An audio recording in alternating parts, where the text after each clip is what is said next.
Tertangkap polisi Pamung Praja ketika berada di tempat jajanan dan rumah makan di Garut, Jawa Barat. Petugas langsung menegur dan mengancam memindahkan mereka ke tempat terpencil bila mengulangi perbuatannya. Bagi anak pria, ya, semuanya udah lengkap.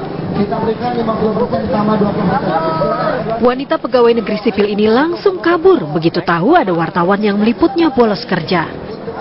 Dari sekarang, silakan. Ia tidak sendirian, ada sejumlah PNS lain di Garut, Jawa Barat yang kedapatan sedang asyik makan atau jajan di jam bulan puasa di luar kantornya. Perbuatan mereka dianggap melanggar aturan, sehingga polisi Pamung Praja merazia para PNS ini dan mencatat mereka. Bukan hanya keluyuran cari makan, ada pula yang bolos kerja untuk berbelanja di pasar swalayan. Namun, PNS nakal ini akan terkena getahnya. Salah satu hukumannya adalah dipindah ke tempat terpencil bila ketahuan melanggar lagi. Yang terjaring itu sanksinya tentunya kedisiplinan. Ya, jadi pertama kita berita acara, kita tegur, kemudian nanti apabila ketemu lagi masih orang itu juga sampai ketiga kali, maka akan ada teguran dari Pak Bupati sebagai pembina kepegawaian kepada kepala SKPD-nya, ya, kepada kepala SKPD yang stafnya terkena razia berkali-kali. Melenik menambahkan akan gencar menyisir tempat-tempat makan dan pusat perbelanjaan di jam kerja selama bulan puasa, agar tidak ada lagi PNS yang menyalahgunakan waktunya. Dari Garut, Jawa Barat, Taufik Hidayah, TV One mengabarkan. Yang memutasi sejumlah pejabat di lingkungan Pemprov DKI Jakarta. Ahok memutasi lebih dari 500 PNS termasuk mencopot 3 kepala dinas di pemerintahan DKI Jakarta.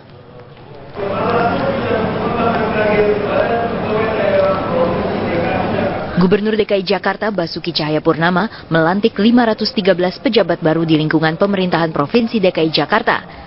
Mereka terdiri atas 12 pejabat eselon 2, 95 pejabat eselon 3, dan 406 pejabat eselon 4. Perombakan itu menyebabkan 3 kepala dinas dicopot.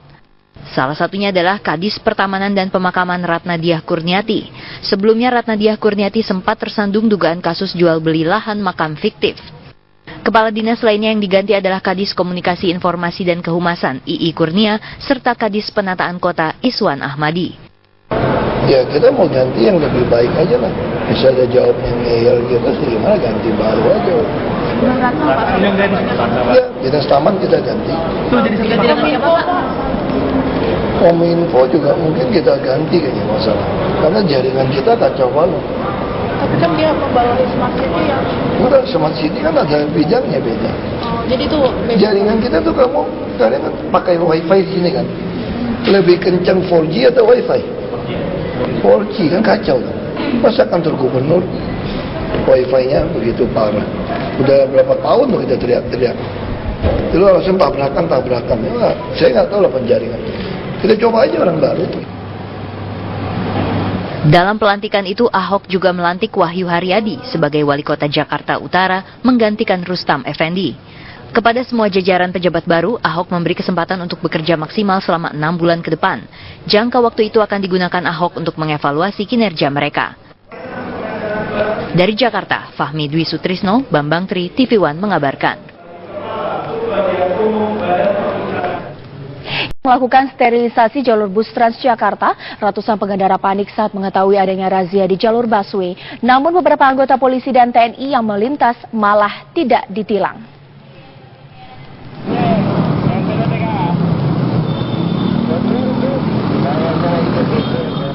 Para pengendara sepeda motor yang telah terlanjur masuk ke dalam jalur bus Transjakarta di Harmoni Jakarta Pusat panik saat melihat razia polisi.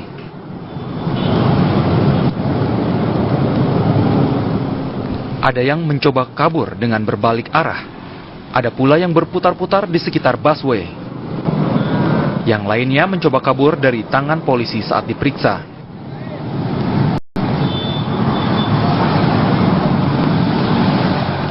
Razia jalur bus Transjakarta di hari kelima ini juga mendapat protes dari pengendara sepeda motor. Mereka tidak terima mendapat surat tilang dan merasa keberatan dengan sanksi Rp500.000.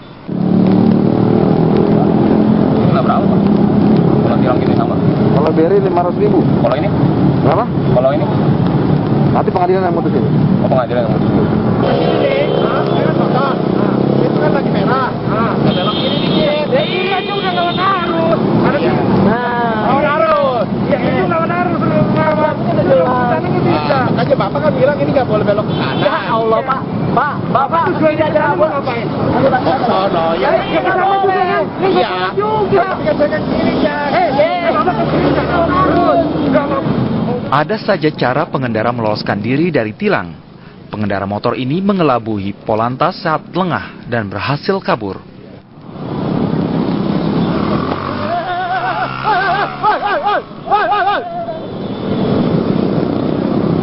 Razia busway yang dilakukan Polantas Polres Jakarta Pusat kali ini sayangnya kurang tegas. Polisi tidak berani menindak pelanggar yang diketahui anggota TNI dan Polri. Mereka pun menerobos busway dengan leluasa. Sampai saat ini pelanggar yang sudah kita lakukan penindakan kurang lebih 70 Bang ya? penindakan ya. Bang, satu lagi pertanyaan Bang. Kenapa Bang ada oknum tentara yang menerobos tidak ditilang Bang? Ya, itu nanti kita koordinasikan lagi dengan instansi terkait agar supaya ada langkah-langkah selanjutnya. Apakah ada rasa takut dari aparat kepolisian menilang TNI ini Bang, yang oknum-oknumnya yang menerobos jalur busway ini Bang? Jadi nanti kita koordinasikan dengan instansi terkait nanti untuk langkah-langkah selanjutnya. Sterilisasi busway terus dilakukan Polda Metro Jaya. Dendanya pun cukup besar, hingga Rp500.000. Dari Jakarta, Asben Bennett, TV One mengabarkan.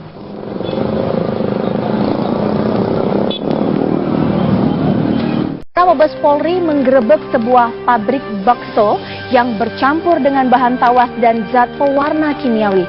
Dalam satu hari, pabrik bakso yang berlokasi di Kemang, Bogor, Jawa Barat ini memproduksi sedikitnya 1,5 ton bakso yang diedarkan se-Jabodetabek dan tidak tertutup kemungkinan sewilayah Indonesia.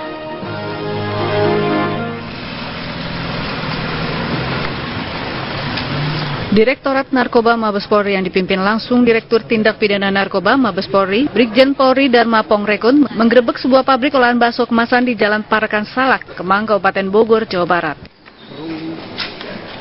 Pabrik yang produksi 1,5 ton bakso olahan yang dikemas perharinya ini beromset Rp4,5 miliar per bulannya.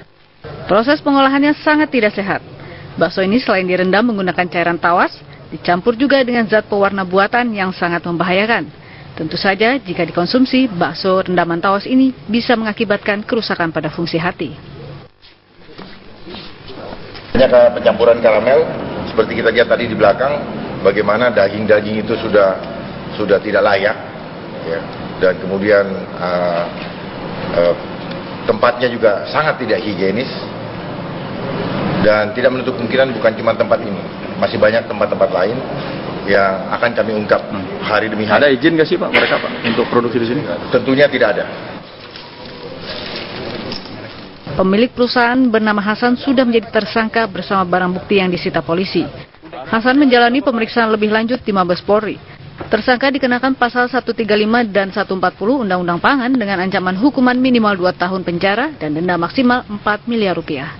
Dari Bogor, Jawa Barat, Usep Saripudin, TV One mengabarkan.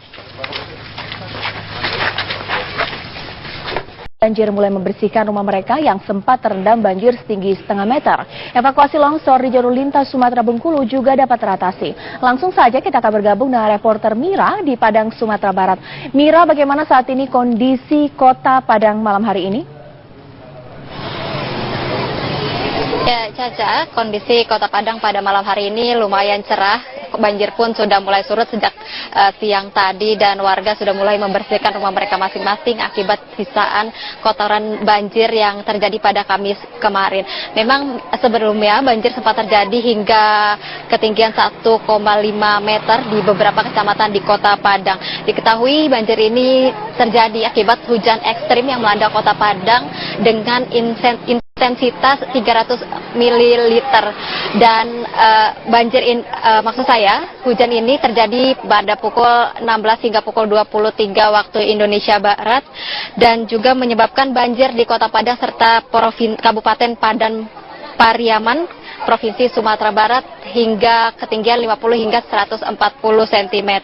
Di antaranya ada 11 kecamatan yang terendam banjir, ya ini di antaranya adalah Kecamatan Koto Tangah, Lubuk Bagalung, Nanggalo, Padang Selatan, Padang Barat, Teluk Kabung, dan Padang Timur yang juga meliputi 14 kelurahan dengan banjir yang bervariasi tingginya ini 50 hingga 140 cm. Banjir ini diakibatkan oleh buruknya sistem drainase di perumahan-perumahan di Kota Padang khususnya, serta pola aliran air yang jelek dan juga wilayah Kota Padang yang berbatasan atau dekat dengan pesisir pantai. Upaya-upaya telah dilakukan oleh pemerintah setempat seperti melakukan evakuasi pada Kamis malam kemarin yang dibantu juga dengan pihak Badan Penanggulangan Bencana Daerah, yakni tim telah melakukan evakuasi dengan menggunakan perahu karet dari beberapa satgas gabungan, ya ini BPBD Provinsi, BPBD Kota Padang, Basarnas, Dinsos Tagana, Brimob Lantamal, serta bantuan tim perahu karet dari BPBD tetangga seperti Bukit Tinggi dan tim reaksi cepat. Selain itu, dampak dari cuaca yang ekstrim di Kota Padang selain mengakibatkan banjir, sejumlah penerbangan untuk menuju Kota Padang pun sempat terganggu pada Kamis malam kemarin, di mana pada Kamis malam kemarin penerbangan dari Bandara Internasional Minangkabau sempat dialihkan dari Jakarta, dialihkan turun ke Pekanbaru ataupun Medan. Setidaknya ada 5 penerbangan yang dialihkan ke Pekanbaru dan 2 penerbangan dialihkan ke Medan. Tadi pagi pun setelah penerbangan sempat kembali normal, sempat terjadi penundaan penerbangan pada pesawat Garuda GA160 dari Jakarta menuju Padang, sempat 2 kali gagal landing dan tertunda landingnya hingga 30 menit.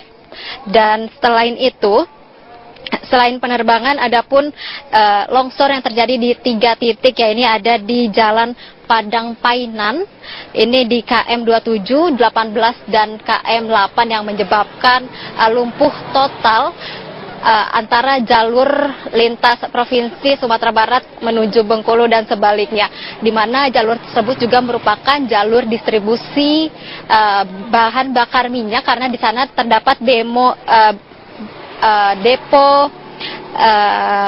Bungus Teluk Kabung, dan saat ini sudah dapat diatasi sejak pukul 4 dengan mengerahkan 4 alat berat. Caca. Terima kasih Mira, mengabarkan langsung dari Padang, Sumatera Barat. Dan pemirsa,